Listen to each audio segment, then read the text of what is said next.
త్రియేక దేవుని నామమున ఈ మండల కాలంలోని 26వ దినములోని ఈ యొక్క శిలువ ధ్యాన కూడిక వీక్షిస్తున్న మీ అందరికీ వందనాలు శుభాలు తెలియజేస్తున్నాను. మన యొక్క శిలువ ధ్యాన కూడిక మనం చిన్న ప్రార్థనతో ప్రారంభించుకుందాం. అందరి తలలో ఉంచి కళ్ళు మూసుకున్నట్టయితే చిన్న ప్రార్థన చేసుకుందాం. మహాపరిశుద్ధుడ, ప్రేమ కృపగల మా ప్రియ పరలోక తండ్రి, నా యొక్క శిలువ ధ్యాన కూడికలో ప్రభు మరొకసారి మమ్మల్ని తీసుకుని వచ్చిన విధానం బట్టి నీకు వందనాలు. నా యొక్క సోషల్ మీడియా ద్వారా ప్రభు ఈ కార్యక్రమాన్ని వీక్షిస్తున్న వారందరూ పాల్గొనడానికి వారికి అనుగ్రహించిన కృపను బట్టి నీకు వేలాది స్తుతులు స్తోత్రాలు వందనాలు తండ్రి. ఇదిగో ప్రభు ఏ రీతిగా మేము కూడి ఉన్నామో విరిగిన వాడు ఈ సమయంలో ప్రభు నా పేతురు అనే అంశం మీద ఆ పేతురు యొక్క క్యారెక్టర్ స్టడీ చేయడానికి మా పట్ల నువ్వు చూపిస్తున్న కృపను బట్టి నీకు వందనాలు. ఇదిగో ప్రభు ఈరోజు వర్తమానాన్ని అందించబోతున్నాను. దీని దాసుడు ప్రభు డాక్టర్ దేవరాజ్ పట్టాల్ గారిని చేతిగా తీస్తున్నాము. ఆ బిడ్డను ముట్టి బలపరిచి ఈరోజు అందించవలసిన ఆత్మీయ ఆహారం మాకు అనుగ్రహించి మనం వేడుకుంటున్నాం. ఈ యొక్క వాక్యాన్ని విని ప్రభు ప్రతి ఒక్కరూ మా జీవితంలో ఆ వాక్యాన్ని అనుసరించుకునే ప్రభు ఆ వాక్యానుసారం జీవించలాగా నీ యొక్క ఆత్మ నడిపింపు మాకు అనుగ్రహించి మనం వేడుకొంచు. మా ప్రభువును ప్రియరక్షకుడైన యేసు క్రీస్తు నామమున అడిగి వేడుకొంచున్నాము తండ్రి, ఆమేన్. ఈ యొక్క లెంట్లోని 26వ ధ్యానం కొరకు ఏర్పాటు చేయబడిన వాక్య భాగము మనం చదువుకుందాము. ఈ యొక్క ఆరాధన కొరకు ఏర్పాటు చేయబడిన వాక్య భాగము పరిశుద్ధుడైన లూకా రాసిన సువార్త 22వ అధ్యాయము 32వ వచనం నుంచి 34వ వచనం గల వాక్య భాగము మరియు 54వ వచనం నుంచి 62వ వచనం గల వాక్య భాగాన్ని మనం చదవగలుగుతాము.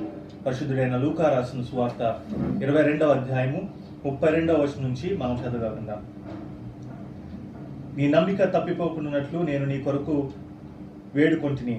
నీ మనసు తిరిగిన తరువాత నీ సహోదరును స్థిరపరచుమని చెప్పాను. అయితే అతడు ప్రభువా, నీతో కూడా చెరలోనికి మరణమునకు వెంటాడుటకు సిద్ధంగా ఉన్నానని ఆయనతో అనగా, ఆయన పేతురు, నీవు నన్నెరుగని ముమ్మారు చెప్పు వరకు నేడు కోడి కూయదని నీతో చెప్పుచున్నాను. 54వ వచనం నుంచి మనం చదవగలుగుతాం. వారు ఆయనను పట్టి ఈడ్చుకుని పోయి ప్రధాన యాజకుని ఇంటిలోనికి తీసుకుని పోయి పేతురు దూరముగా వారి వెనక వచ్చుచుండెను. అంతటా కొందరు నడుముంగిట మంట వేసి చుట్టూ కూర్చుండినప్పుడు పేతురును వారి మధ్యన కూర్చుండెను. అప్పుడు ఒక చిన్నది ఆ మంట వెలుతురులో అతడు కూర్చుండట చూచి అతని తేరి చూచి వీడును అతనితో కూడా ఉండినని చెప్పాను. అందుకు పేతురు, అమ్మాయి, నేను అతని నెరుగనను. మరికొంతసేపటికి మరి ఒకడు అతని చూచి నీవును వారిలో ఒకడు కాగా పేతురు ఓయి, నేను కానను. ఇంచుమించు ఒక గడి అయిన తర్వాత మరి ఒకడు, నిజముగా వీడును అతనితో కూడా ఉండెను, వీడు గలిలుడని దృఢముగా చెప్పాను. అందుకు పేతురు, ఓయి, నీవు చెప్పినది నాకు తెలియదనను. అతడు ఇంకనూ మాట్లాడుచుండగా వెంటనే కోడి కూసెను. అప్పుడు ప్రభు తిరిగి పేతురు వైపు చూశాను గనక, పేతురు, నేడు కోడి కోయక మునుపు నీవు ముమ్మారు నన్ను ఎరుగవని ప్రభువు తనతో చెప్పిన మాటలు జ్ఞాపకం చేసుకుని వెలుపలకు పోయి సంతాపపడి ఏడ్చెను. ఈ వాక్యము ఎంత పర్యంతం. ఈ యొక్క లెంట్లోని 26వ ధ్యానం కొరకు మనకు ఇవ్వబడిన అంశము పేతురు అనే అంశం మీద ఈరోజు మనకు దైవాత్మాన్ని అందించడానికి మన మధ్యన డాక్టర్ దేవరాజ్ పట్టాల్ గారు ఉన్నారు. వారికి సమయం అప్పగిస్తున్నారు. ఈ యొక్క పేతురు అనే అంశం మీద మన వాక్య ధ్యానం వల్ల యేసు ప్రభు నామంలో మీకు శుభములు తెలియజేయడానికి సంతోషిస్తూ ఉన్నాను. ఈ దినం మనకి ఇవ్వబడిన ధ్యాన అంశము పేతురు. పేతురుది ప్రభు యొక్క ప్రధానమైన శిష్యుడిగా అనేక దృక్కోణాల్లో మనకు వాక్యంలో కనబడతారు. ఒకవేళ పేతురు గురించి ఆలోచన చేస్తే ఒక హౌస్ హోల్డ్ లాగా చిన్నపిల్లల సహితం ఆ శిష్యుని గురించి ఎదిగిన వృత్తాంతం. ప్రతి సంవత్సరం లెంటు ధ్యానాల్లో మనం 20 శిష్యులను తప్పగా జ్ఞాపకం చేసుకుంటాము. ఒక ఆయన పేతురు, రెండో ఆయన యూదా. ఎందుకు ఈ ఇద్దరు శిష్యుల గురించి ఆలోచన చేస్తామంటే, ఒకవేళ పేతురు గురించి ఆలోచన చేసినప్పుడు ఒక పరిశుద్ధుడు ఎంత పాపకోపంలో దిగబడిపోయినా తిరిగి లేవనెత్తడానికి కృపగల దేవుడు ఉన్నాడు అని లోకానికి చెప్పడానికి. మరొకడు ఒకవేళ పశ్చాత్తాపానికి బదులు సంతాపానికి బదులు కేవలము కన్నీళ్లు కార్చి అతని కొరకు సిద్ధపరచబడిన నిత్యత్వాన్ని పోగొట్టుకునే ప్రమాదం కూడా ఉంది అనే హెచ్చరిక కొరకు యోధా జీవితం మన ముందుంచుతారు. పరిశుద్ధ గ్రంథం యొక్క విశిష్టత ఏంటంటే, ఉన్న నిజాన్ని కప్పిపుచ్చకుండా వైట్ వాష్ చేయకుండా క్యారెక్టర్స్ని ప్రజెంట్ చేయడం బైబిల్ యొక్క విశిష్టత. పేతురు జీవితం దినాన్ని క్లుప్తంగా మనం ఆలోచన చేయాలంటే, లూకా సువార్త 22వ అధ్యాయము 31వ వచనం నుండి 34వ వచనం వరకు, 54వ వచనం నుండి 62వ వచనం వరకు చదవగా మనం విన్నాము. మనం ఎరిగిన మరొక అనుభవాన్ని జ్ఞాపకం చేసుకుంటే మత్తయి సువార్త 17వ అధ్యాయంలో రూపాంతర కొండ అనుభవం చూస్తాము. ప్రభువును ప్రేమించి పేతురు అంటాడు, మనం ఇక్కడ ఉండిపోదాము, మీకు ఒక పర్ణశాల వేస్తానని. కానీ ప్రభు ఏ ఉద్దేశంతో ఈ లోకానికి వచ్చాడో ఎరగక ఒకవేళ పేతురు ఆ మాట చెప్పుంటాడు. ఈ దినాన్ని మనం చదువుకున్న వాక్య భాగం దాన్ని అనుసరించి జ్ఞాపకం చేసుకుంటే, యోధా వెళ్ళిపోయిన తర్వాత పేతురుతో ప్రభు చెప్పిన మాటలు మనం జ్ఞాపకం చేసుకుంటే, లూకా సువార్త 22వ అధ్యాయము 31-32 వచనాలు. సీమోను సీమోను, ఇదిగో సాతాను మిమ్మును పట్టి గోధుమల వల్లే జల్లించుటకు మిమ్మును కోరుకొను, కానీ నీ నమ్మిక తప్పిపోకుండానట్లు నేను నీ కొరకు వేడుకుంటుని. ఒకవేళ ఒక హెచ్చరిక ఈ మాటలో దాగి ఉంది. ఈ హెచ్చరికను పేతురు లక్ష్య పెట్టుంటే చరిత్ర ఏ విధంగా లిఖించబడేదో. ఒకవేళ అతడు పుట్టయితే సాతాను అతని జోలికి వచ్చేవాడు కాదు. అతడు గోధుమ గింజ గనుక ఒకవేళ జల్లించాలని చెప్పి సాతాను ఆశపడ్డాడు. సాతాను దేవుని బిడ్డలను శోధిస్తాడు, అవిశ్వాసులను పూర్తిగా తన అధికారంలోకి తెచ్చుకుంటాడు. అందుచేత ఈ వృత్తాంతంలో 3 సంగతులు మనకు కనబడతా ఉన్నాయి. సెల్ఫ్ కాన్ఫిడెన్స్ అనేది ఎంత లోతుగా మనిషిని పడవేయగలదో సువార్తలు 4 సువార్తలను కూడా మనం చూసినప్పుడు, మత్తయి సువార్త 26వ అధ్యాయం 31-35 వచనాల మధ్య, మార్కు సువార్త 14వ అధ్యాయం 31వ వచనంలో, లూకా సువార్త 22వ అధ్యాయం 33వ వచనంలో, యోహాను సువార్త 13వ అధ్యాయం 37వ వచనంలో పేతురు ప్రగల్భాలు మనం చూస్తూ ఉన్నాము. సాతాను మిమ్మల్ని జల్లించాలని చూస్తున్నాడంటే, నీ కొరకు చెరలోకి వస్తాను, నీ కొరకు మరణిస్తాను, ప్రాణం ఇస్తానని చెప్పి తన మీద తను ఆధారపడిన పరిస్థితి ఇక్కడ మనకు కనబడుతూ ఉంది. ఆ సెల్ఫ్ కాన్ఫిడెన్స్ అనే లక్షణాన్ని ఒకవేళ ప్రభువు ఆయన మెడ మీద నుంచి తొలగించి ఆయన ఏమై ఉన్నాడో, ఆయన ఏమి కాబోతున్నాడో తెలియజేసే పరిస్థితి కనబడుతూ ఉంది. సెల్ఫ్ కాన్ఫిడెన్స్ అనే లక్షణం మనలో కూడా చాలామందిలో ఉంటుంది. మేము వాక్యానుభవం కలిగిన వాళ్ళం, ప్రార్థనా జీవితంలో బలపడిన వాళ్ళం, వాక్య పరిచర్య చేసిన వాళ్ళం, అందువల్ల ఎలాంటి శోధన అయినా మేము జయించగలము అని అనేకులు తలంచే దినాల్లో మనం ఉన్నాము. ఈ సెల్ఫ్ కాన్ఫిడెన్స్ గురించి ప్రభువు చెప్పిన ఈ వచనాల్లో 3 మాటలు మీకు జ్ఞాపకం చేయాలని నేను ఆశపడుతున్నాను. ఒకటి ఆయన హెచ్చరిక, రెండవది ఆయన ప్రార్థన, మూడవది ఆయన చూపు. ఇంకొక రకంగా దీన్ని ఆలోచించాలంటే సాతాను కోరిక వర్సెస్ యేసు ప్రార్థన. ఆయన హెచ్చరిక ఇంకా ఆయన అన్యుల చేతికి అప్పగింపబడకముందే హెచ్చరిక చేశాడు, నువ్వు తప్పిపోతావు, నువ్వు నన్ను బొంకుతావు అని చెప్పి హెచ్చరిక చేశాడు. అప్పటికింకా ఆయన యెరూషలేము ప్రవేశం చేయలేదు. ఆ హెచ్చరికను ఒకవేళ ఆయన లక్ష్య పెట్టుంటే బాగుండేది. కానీ పేతురు సెల్ఫ్ కాన్ఫిడెన్స్తో ప్రగల్భాలు పలికాడు. మన జీవితంలో కూడా ఒక హెచ్చరిక, మిమ్మల్ని మీరు ఎక్కువగా అంచనా వేసుకోవద్దు, మీకన్నా ఇతరులు గొప్పవారిని పెంచండి, ప్రతి విషయము దేవుని మీద ఆధారపడండి అని మనకు నేర్పుతూ ఉంటే, దేవుని మీద ఆధారపడవలసిన సమయాల్లో కూడా మనం మనుషుల మీద ఆధారపడడం అనేది జరుగుతూ ఉంది. ఆయన ప్రార్థన ఎవరి కొరకు? పేతురు కొరకు, పేతురు సహోదరుల కొరకు. ఈ ప్రార్థన కూడా పేతురు ఇంకా పతనావస్థకు రాకముందే, లేక పేతురు పడిపోకముందే ఆయన ప్రార్థన చేశాడు. చాలాసార్లు శోధన సమయాలు వచ్చినప్పుడు మనం ప్రార్థన చేస్తాము. ఒకవేళ అడ్వాన్స్గానే రాబోయే శ్రమలు, రాబోయే శోధనలు, రాబోయే సవాళ్ళు ఎదుర్కొనడానికి మన కొరకు ఆయన ప్రార్థన చేస్తున్నాడనే సత్యాన్ని మనం జ్ఞాపకం చేసుకుందాం. ఆయన ప్రార్థన చేశాడు కనుకే పేతురు తిరిగి లేవగలిగాడు. మూడవ మాట మనం చెప్పాము, ఆయన చూపు.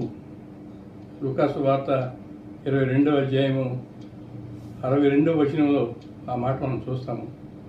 ఒకవేళ పేతురు పడిపోవడానికి ప్రధాన కారణమైన సెల్ఫ్ కాన్ఫిడెన్స్ లేక ఆత్మవిశ్వాసము విరగబడ్డానికి ప్రభువు అపవాదిని అనుమతించాడని చెప్పి నేను అనుకుంటా ఉన్నాను. అయినా కానీ ప్రభు తన హస్తాన్ని విడిచిపెట్టలేదు. పెంతెకోస్తు దినాన్ని పేతురు సెల్ఫ్ ఎంప్టీ అయిపోయి ఉండేవాడు అని అపవాది తలస్తా ఉన్నాడు. లేక అపవాది తలస్తున్నాడంట, ఆ దినాన్ని పేతుర్ని ప్రధాన యాజకుని గృహంలో ఒంటిగా విడిచిపెట్టి ఉంటే అతను సెల్ఫ్ ఎంప్టీ మ్యాన్గా మారిపోయి ఉండేవాడు, ఎంతమందిని ప్రభు కొరకు సంపాదించేవాడు కాదు, ఆయన ఒక్కడిగానే మిగిలిపోయేవాడని సాతాను తలస్తా ఉందట. ప్రభు హెచ్చరిక చేశాడు, నీవు నన్ను ఎరుగనని బొంకుతావు, కోడి కోయక ముందు 2 పర్యాయాలు హెచ్చరిక చేసినా కానీ ఆయన తలబిరుసుతనంతో పేతురు ప్రతిస్పందిస్తూ ఉన్నాడు. ఐఎమ్ రెడీ, నేను సిద్ధం, నీ కొరకు చెరసాలకు వెళ్ళడానికి నేను సిద్ధం, నీ కొరకు ప్రాణం పెట్టడానికి నేను సిద్ధం, నీ కొరకు సాతాను ఓడించడానికి సిద్ధం అనే మాటలు చెప్తూ ఉన్నాడు. ఒకవేళ పేతురు నేను సిద్ధమే అని అనకుండా ప్రభువా నాకు సహాయం చేయమని ప్రార్థించుంటే, ఒకవేళ సాతాను అధికారానికి నేను దాసుడు కాకుండా ఉండడానికి నాకు సహాయం చేయము, కాపాడము అని ప్రార్థించుంటే చరిత్ర గతి ఏ విధంగా ఉండేదో. మనలో అనేకులు అనుదిన జీవితంలో ఓటమికి కారణము సెల్ఫ్ కాన్ఫిడెన్స్, మన మీద మనం ఆధారపడ్డాం. సెల్ఫ్ డిస్ట్రస్ట్ అని ఒకవేళ ఇంకొక మాట మనం ఆలోచన చేస్తే, సెల్ఫ్ డిస్ట్రస్ట్ అనేది ప్రభు దగ్గరకు మనం నడిపిస్తుంది. మేము అయోగ్యులు, మేము అపాత్రులు, మేము బలహీనులు, మేము భక్తిహీనులు, మాకు నీ సహాయం కావాలని వేడుకుంటే ఒకవేళ సెల్ఫ్ కాన్ఫిడెన్స్ అనేది పోయి సెల్ఫ్ డిస్ట్రస్ట్ అనేది మనలో ఏర్పడి దేవుని మీద ఆధారపడడం నేర్చుకుంటాం. పేతురు ఈ హెచ్చరిక పొందిన తర్వాత యోహాను సువార్త 14 అధ్యాయం 16 అధ్యాయాల మధ్య రాయబడిన ప్రేమ సందేశం, యోహాను సువార్త 17 అధ్యాయంలో ఆయన చేసిన అద్భుత ప్రార్థన పేతురు చెవులకు వినబడి ఉంటుంది.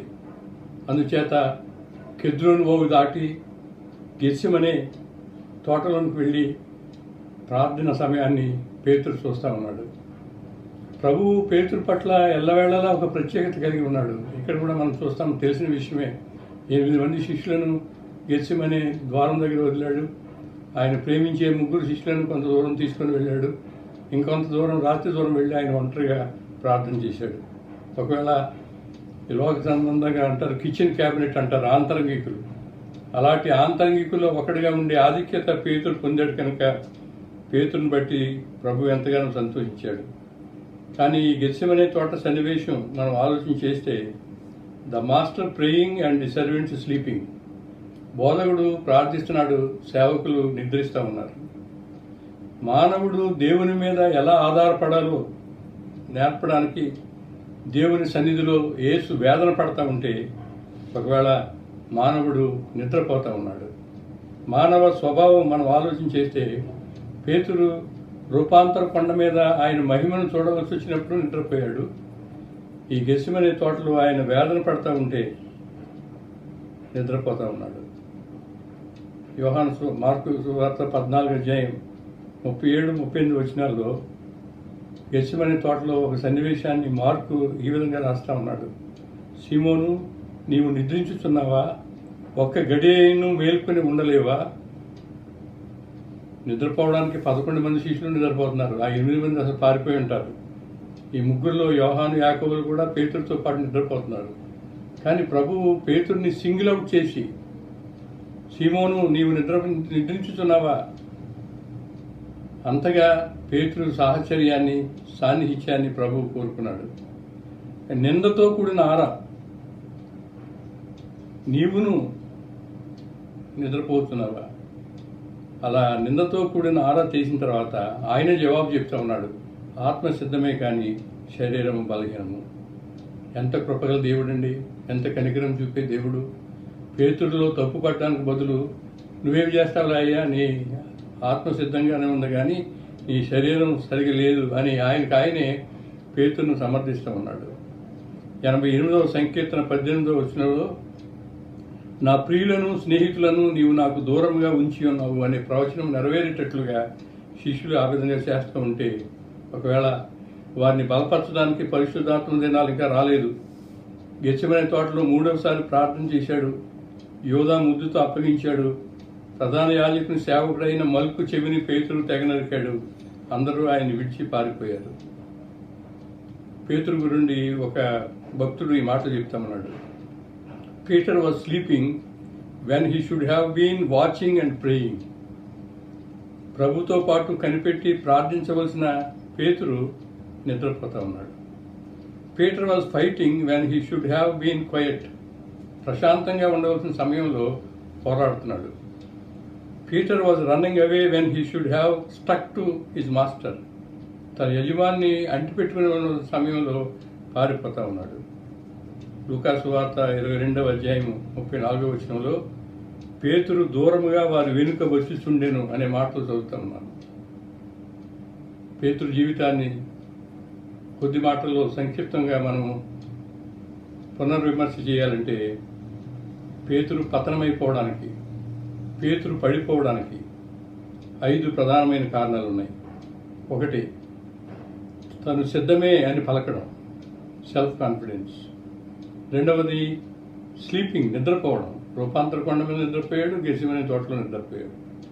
3వది ఫైటింగ్, కత్తి చేతముని మలుపు చెవి తగిన నరికాడు. ఒకవేళ ప్రభు వేడుకుంటే దేవుడు సైన్యాధిపతి ఎన్నో వేల సైనికులు పంపుతాడు. ప్రశాంతంగా ఉండవలసిన సమయంలో ఈయన పోరాడుతున్నాడు. ప్రభువుని వెంటే ఉండి వెంబడించవలసిన పేతురు చాలా దూరం నుండి ఆయన్ను వెంబడిస్తూ ఉన్నాడు. క్రీస్తు శత్రువులతో పాటు కూర్చుని మంట కాల్చుకుంటూ ఉన్నాడు.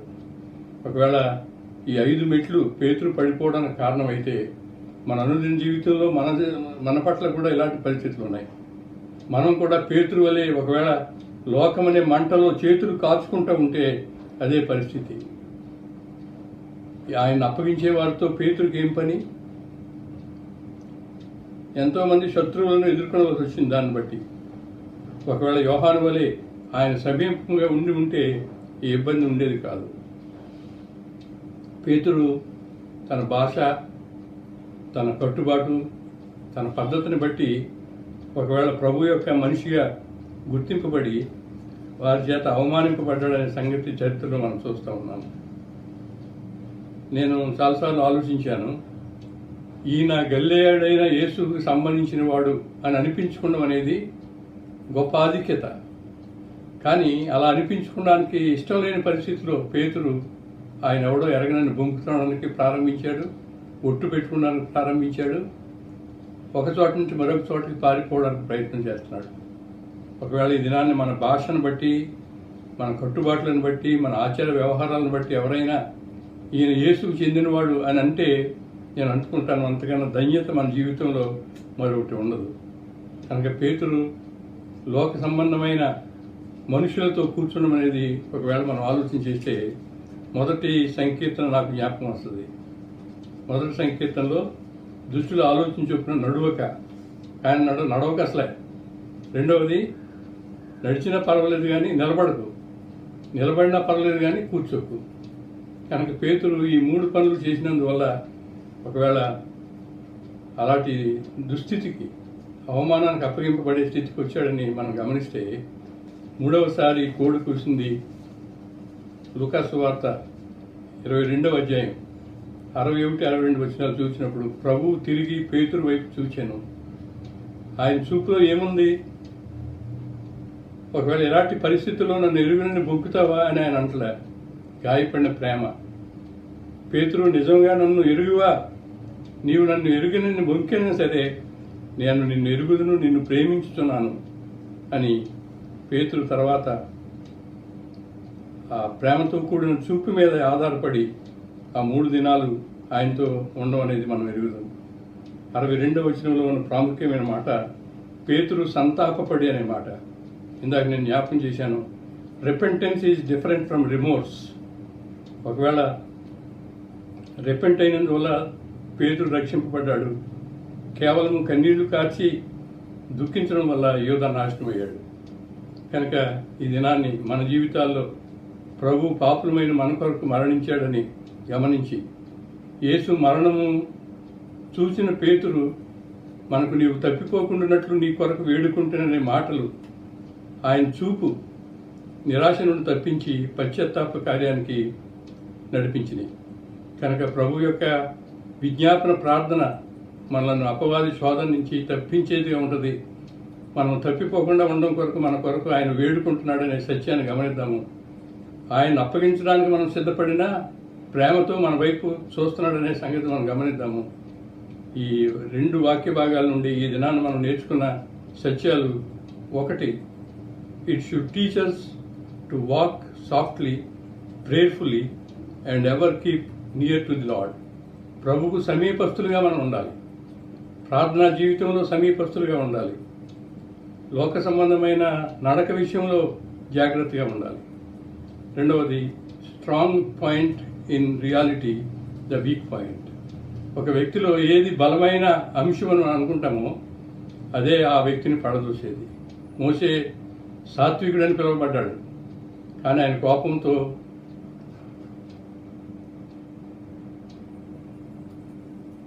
పలకలు పగలగొట్టాడు. అబ్రహాము విశ్వాసానికి తండ్రి అనిపించుకున్నాడు, కానీ వయసు గురుండి ఆయన బలహీనపడ్డాడు. ఏలియా ధైర్యవంతుడు, కానీ ఇజబెల్ అనే ఒక స్త్రీకి భయపడ్డాడు. యోబు సహనానికి మారుపేరు, ఆయన చివరికి వచ్చేసరికి దేవునితో వాదించడానికి మొదలుపెట్టాడు. ఒకవేళ యోహాను ప్రేమకు ప్రతిగుర్తు, కానీ సమరయం మీద అగ్ని కురిపిస్తామని చెప్పి సహోదరులిద్దరు అన్న మాట మనం జ్ఞాపకం చేసుకుంటే, a place of prominence is always dangerous. ఒక వ్యక్తికి ప్రాధాన్యత ఇచ్చి ప్రముఖమైన స్థానం ఇవ్వడం అనేది చాలా ప్రమాదకరమైంది. ప్రభువు చేత శోధింపబడే పరిస్థితి ఉంటుంది అనే సంగతి జ్ఞాపకం చేసుకున్నాం. మరొక రీతిగా ఈ భాగాలను ఆలోచన చేస్తే, be far away from the savers of the world. ఈ లోకం ఇచ్చే వేడి, ఈ లోకం ఇచ్చే సుఖం కొరకు ప్రాకులాడకుండా దూరంగా ఉండు. And be away from the servants of the devil. సాతాను యొక్క సేవకులకు లేక పరిచారకులకు దూరంగా ఉండు అనే మాటలు చెప్పబడుతూ ఉన్నాయి. ఎన్ని మాటలు చెప్పుకున్నా పేతురు వేషధారి మాత్రం కాదు. కొరింథీయులకు రాయబడిన మొదటి పత్రిక 10వ అధ్యాయం 12వ వచనంలో, తాను నిలుచుచున్నానని తలంచుకుని వాడు పడకుండానట్లు జాగ్రత్తగా చూచుకొనవలెను. అలా ఒకవేళ మనం చూసుకోగలిగితే,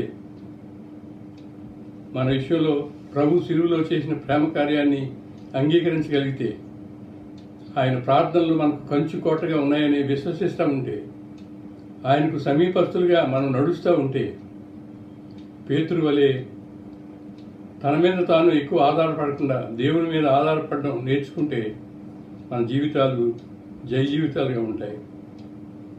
ఈ అంశం మీద ప్రసంగించడం అనేది సవాల్తో కూడిన పని. ఆయన జీవిత చరిత్ర అనేకులకు ఉద్దీపన. అనేక రీతులుగా అనేక దృక్కోణాల్లో ఆయన వ్యక్తిత్వాన్ని ధ్యానించేవాళ్ళం. ఈ పర్యాయం ఒకే పాఠంగా పేతురు జీవితాన్ని ఉంచారు కనుక క్లుప్తంగా పేతురు జీవితాన్ని జ్ఞాపకం చేసుకున్నాము. దుడుకు పేతురు అని చెప్పి పేతురుని కొంతమంది చిన్నగా భావిస్తారు, కానీ నా బాల్య దినాల్లో 60 సంవత్సరాల క్రితము రెవరెండ్ విల్లూరి దేవదాస్ గారు అనే పాస్టర్ గారు ఉండేవారు భీమవరపట్నంలో. ఆయన ఈ పేతురు అనే అంశం మీద ప్రసంగిస్తా ఒక మాట చెప్పారు. 60 ఏళ్ళ తర్వాత కూడా ఆ మాట నేను మర్చిపోలేక చెప్తా ఉన్నాను. If Peter is right, he is extremely right. If Peter is wrong, he is extremely wrong. పేతురు నడవడు, నడిస్తే సముద్రపు అలల మీదే నడుస్తాడు. పేతురు పరిగెత్తడు, పరిగెడితే సమాధి లోపలికి వెళ్ళిపోయే వరకు పరిగెడతాడు. పేతురు అబద్ధం ఆడితే ప్రభుని ఎరగనని బొంకేటంతగా ఆయన అబద్ధం ఆడతాడు. ఆయన హింసకు పూనుకోడు. ఒకవేళ హింసకు పూనుకుంటే కత్తితో శత్రువుని గాయపరిచేటంతగా ముందుకు దూసుకుపోతాడు. ఒకవేళ ఈ మాటలు చలోక్తికి చెప్పబడిన మాటలు కాదు, కానీ ఒక సాధారణ మానవుని ప్రవృత్తిని ప్రతిబింబించే వ్యక్తిత్వం పేతురుది. నేను పేతురుతో అన్వయించుకోవచ్చు, నువ్వు పేతురుతో అన్వయించుకోవచ్చు, కానీ పేతురుడికి చివరికి పరలోకపు తాళపు చెవులు ఇవ్వబడే రీతిలో, ఆయన మీద సంఘం కట్టబడే స్థితిలో ఆయన హెచ్చింపబడ్డాడు. పెంతెకోస్తు దినాన్ని ఆయన ప్రసంగం చేసినప్పుడు 1000 మంది ప్రభువుని అంగీకరించారు. ఒకవేళ ఒక సామాన్యమైన వ్యక్తి, చేపలు పట్టే వ్యక్తి, వృద్ధాప్యంలో ఉన్న వ్యక్తి ప్రభు కొరకు నిలబడాలని ఆతృతతో ఒకవేళ దేనికైనా సిద్ధమైన ప్రగల్భాలు పలికాడు. చివరికి నా ప్రభువుని నిటారుగా సిలువ వేశారు, నన్ను తలకిందుగా సిలువ వేయండి అని చెప్పి హతసాక్షిగా నిలబడి మనందరినీ ఆయన ఒక మాదిరిగా నడిపించడానికి కారణభూతుడవుతున్నాడు. ఆయన జీవితం మనల్ని ప్రభావితం చేయాలి. యేసు కొరకు మనం జీవించాలి. యేసు శిష్యునిగా ఈ లోకంలో గుర్తింపబడాలి. అలాంటి గొప్ప కృప పరిశుద్ధాత్మ దేవుడు మనకు అనుగ్రహించునుగాక. అందరూ తల ఉంచి కళ్ళు మూసినట్టయితే ముగింపు ప్రార్థనతో మన కార్యక్రమాన్ని మనం ముగించుకున్నాం. ప్రార్థన చేసుకున్నాం. మహాపరిశుద్ధుడ, ప్రేమ కృపల మా ప్రియ పరలోక తండ్రి, నా యొక్క కార్యక్రమం అంతట్లో నీ యొక్క సన్నిధానం మాకు అనుగ్రహించిన రీతిని బట్టి నీకు వందనాలు. వాక్య ధ్యానంలో ప్రభు నీ యొక్క ఆత్మ నడిపింపు మాకు అనుగ్రహించిన రీతిని బట్టి నీకు వేలాది స్తుతులు స్తోత్రాలు చెల్లిస్తున్నాము తండ్రి. ఇదిగో ప్రభు, పేతురు అనే అంశము మీద ప్రభు ఆ బిడ్డ యొక్క నా క్యారెక్టర్ మేము ధ్యానించుకుని మా జీవితంలో కూడా ప్రభు అటువంటి నైనా మరి యొక్క గుణాలు ఉంటాయి ప్రభు. ఇదిగో తన నీ సన్నిధానంకి వచ్చి ప్రార్థన చేస్తున్నాం ప్రభు. ఇదిగో తన పేతురు ఎంత ఇష్టంగా ప్రభు నీ వెనక తిరిగాడో, నిన్ను వెంబడించాడో నువ్వు వెళ్ళినవాడు. అయినా సరే ప్రభు మరి ఏమన్నా ఆ లోపాలను బట్టి తండ్రి మరి శోధనలో పడిపోయిన పరిస్థితి ఈ చరిత్ర బట్టి మేము నేర్చుకున్నాము తండ్రి. ఇదిగో ప్రభు అదే రీతిగా ప్రభు మేము కూడా అతి విశ్వాసంతో ప్రభు మా విశ్వాస జీవితంలో మేము పడిపోయిన పరిస్థితిలో మేము ఉంటే తండ్రి మా బలహీనత సమయంలో నీ మీద ఆధారపడి ప్రార్థన చేసుకుంటూ అనుదినము తండ్రి ఈ యొక్క ఆత్మీయ జీవితంలో పెంపొందించుకుంటూ మా జీవితాన్ని బలంగా ప్రభు మరి నాటుకుంటూ వెళ్ళలాగా నీ యొక్క ఆత్మ నడిపింపు మాకు అనుగ్రహించండి. ఇదిగో ప్రభు ఇటువంటి శోధనలు వచ్చిన తండ్రి మా శక్తి మీద కాకుండా కేవలము నీ ప్రార్థనా శక్తి మీద, నీ యొక్క ఆత్మీయ శక్తి మీద ప్రభు ఆధారపడి మాకు వచ్చే ప్రతి సవాళ్ళు కానీ ప్రతి శోధన కానీ అధిగమించే శక్తిని, జ్ఞానాన్ని మాకు అనుగ్రహించుకొని వేడుకుంటున్నాం ప్రభు. ఇదిగో ఈ యొక్క శ్రమల కాలంలో ప్రభు మేము ఎదుర్కొనే ప్రతి ఒక్క అడ్డంకులను వెరిగినవాడు, ప్రతి సవాళ్ళను వెరిగినవాడు తండ్రి. అవన్నీ మీ చేతిగా అర్పిస్తున్నాము తండ్రి. ఇదిగో ప్రభు ఈరోజు వర్తమానం అందించిన వీరదాసు ప్రభు డాక్టర్ దేవరాజ్ పట్టాల గారిని మీ చేతిగా అర్పిస్తున్నాం. బలహీనతలో కూడా ప్రభువాన్ని వాడుకుంటున్న రీతిని బట్టి నీకు వందనాలు. ఇంకనూ నీ యొక్క శక్తిని బలాన్ని అనుగ్రహించి ఈ స్వార్థ వ్యాప్తిలో ప్రభు నీ కుమారుని యొక్క సాధన కింద వాడుకుని అనేక మందిని ప్రభు సత్య మార్గంలోకి తీసుకొచ్చే విధంగా బిడ్డను తీర్చిదిద్దు వేడుకుంటున్నాను తండ్రి. ఇదిగో ప్రభు నేను ఈ పరిస్థితులను వెరిగినవాడు, ఈ ప్రపంచమంతా ఇటువంటి పరిస్థితులు అందరూ వెరిగినవాడు తండ్రి. ప్రతి ఊరు, ప్రతి రాష్ట్రము తండ్రి, ప్రతి దేశమునైనా ప్రపంచమంతా లాక్డౌన్ ఉన్న సందర్భంలో ప్రభు ప్రతి ఒక్కరి యొక్క అవసరాల గురించి ప్రార్థన చేస్తున్నాం, నిత్య అవసరాల గురించి ప్రార్థన చేస్తున్నాము తండ్రి. ఇదిగో ప్రభు పేదంగా ఉన్న వారి గురించి ప్రభు ఏ యొక్క ఆధారం లేనటువంటి వారి గురించి ప్రార్థన చేస్తున్నాం. వారికి ఆహారం నువ్వే అనుగ్రహించి తండ్రి ఆదరణకర్తగా ఉండమని వేడుకుంటున్నాము తండ్రి. ఆప్తులు కోల్పోయిన వారి గురించి ప్రార్థన చేస్తున్నాము తండ్రి. ఈ యొక్క నిరీక్షణ ఆనందం వారికి అనుగ్రహించి ప్రభు వారి ఆదరణ కలుగజేయమని వేడుకుంటున్నాం. వైద్యము తీసుకుంటున్న వారి గురించి ప్రార్థన చేస్తున్నాం తండ్రి. త్వరగా కోలుకుని ప్రభు ఈ నామాన్ని గణపరిచే రీతిగా ప్రభు వారి ఆరోగ్యాలు, వారి జీవితాలను సహాయం చేయండి. వైద్యం అందిస్తున్న వైద్యుల గురించి ప్రార్థన చేస్తున్నాం ప్రభు. కుటుంబాలు విడిచిపెట్టి ప్రభు వారు చేస్తున్న పరిచయను బట్టి నీకు వందనాలు. వారికి మీరు తోడే ఉండి నీ యొక్క జ్ఞానం అనుగ్రహించి ప్రభు ఏ రీతిగా వారికి వైద్యం అందించాలో వారికి నేర్పించమని వేడుకుంటున్నాం తండ్రి. ఇదిగో ప్రభు మరి అనేక మంది ప్రభు బాధ్యత రహితంగా ప్రభు వారి ఇళ్ల నుంచి బయటకు వచ్చే పరిస్థితి కూడా కనపడుతుంది ప్రభు. ప్రతి ఒక్కరి యొక్క ఆరోగ్యం గురించి ఆలోచించుకుంటూ, తోటి వారి యొక్క ఆరోగ్యం గురించి ఆలోచించుకుంటూ అందరూ ప్రభు మరి చక్కటి బాధ్యతతో వారు ముందుకు సాగలాగిన నీ యొక్క జ్ఞానం వారికి అనుగ్రహించమని వేడుకుంటున్నాం. ఇదిగో ప్రభు ఎవరైతే అంగలారుస్తూ ప్రార్థన చేస్తున్నారో, అనేక మంది బాధపడుతున్నారో వారందరికీ నీ యొక్క సహాయం నడిపింపు అనుగ్రహించమని వేడుకుంటున్నాం. ఈ యొక్క కార్యక్రమాన్ని వీక్షిస్తున్న ప్రతి ఒక్కరిని ప్రభు దీవించి ఆశ్రయించండి. వారి ప్రార్థన మీరు ఆలకించండి. వారి ప్రార్థన మీరు ఆలకించినా నిశ్చితానుసారంగా వారి జవాబులు దయచేయమని వేడుకుంటున్నాం. అయినా మరొకసారి ప్రభు ఇదే రీతిగా నీ సన్నిధానంకి వచ్చి ప్రభు నీ యొక్క వాక్యాన్ని ధ్యానించే తరుణాలు మా జీవితంలో కూడా అనుగ్రహించమని వేడుకుంటూ మా ప్రభువును ప్రియరక్షకుడైన యేసుక్రీస్తు నామమున ఈ ప్రార్థన అడిగి వేడుకుంటున్నాము తండ్రి. ఆమేన్. పరలోకమందున మా తండ్రి, నామం పరిశుద్ధపరచబడును గాక, రాజ్యం వచ్చును గాక, నీ చిత్తం పరలోకమందు నెరవేరినట్లు భూమి మీద నెరవేరును గాక. మా ఆహారము మాకు దయచేయము, వాళ్ళ ప్రార్థన చేసి క్షమించిన ప్రకారం మా ప్రార్థన క్షమించము, తప్పించము. రాజ్యము, శక్తియు, మహిమయు నిరంతరము నీవేనవు తండ్రి. ఆమేన్. మన తండ్రి అయిన దేవుని ప్రేమయు, ప్రభువైన యేసుక్రీస్తు వారి కృపయు, పరిశుద్ధాత్మ కన్యన సహవాసముల వెల్లడి యొక్క కార్యక్రమం వీక్షిస్తున్న ప్రతి ఒక్కరికి తోడే ఉండి సంరక్షించి కాపాడును గాక. ఆమేన్. శ్రీలువ రక్తధారాలు ప్రవహించుచున్నవి, ఎవరైనా గానిలో ముంగిన శుద్ధి నొందేదారు. నేనముదున్ నేనెరుగుదున్ యేసు నా కొరకు, నేనముదున్ నేనెరుగుదున్ యేసు నీ కొరకు. సిలువలో నా బలియాయే నన్ను రక్షింపాను, సిలువలో నా బలియాయే నిన్ను రక్షింపను. ఆమేన్. అందరికీ వందనాలండి.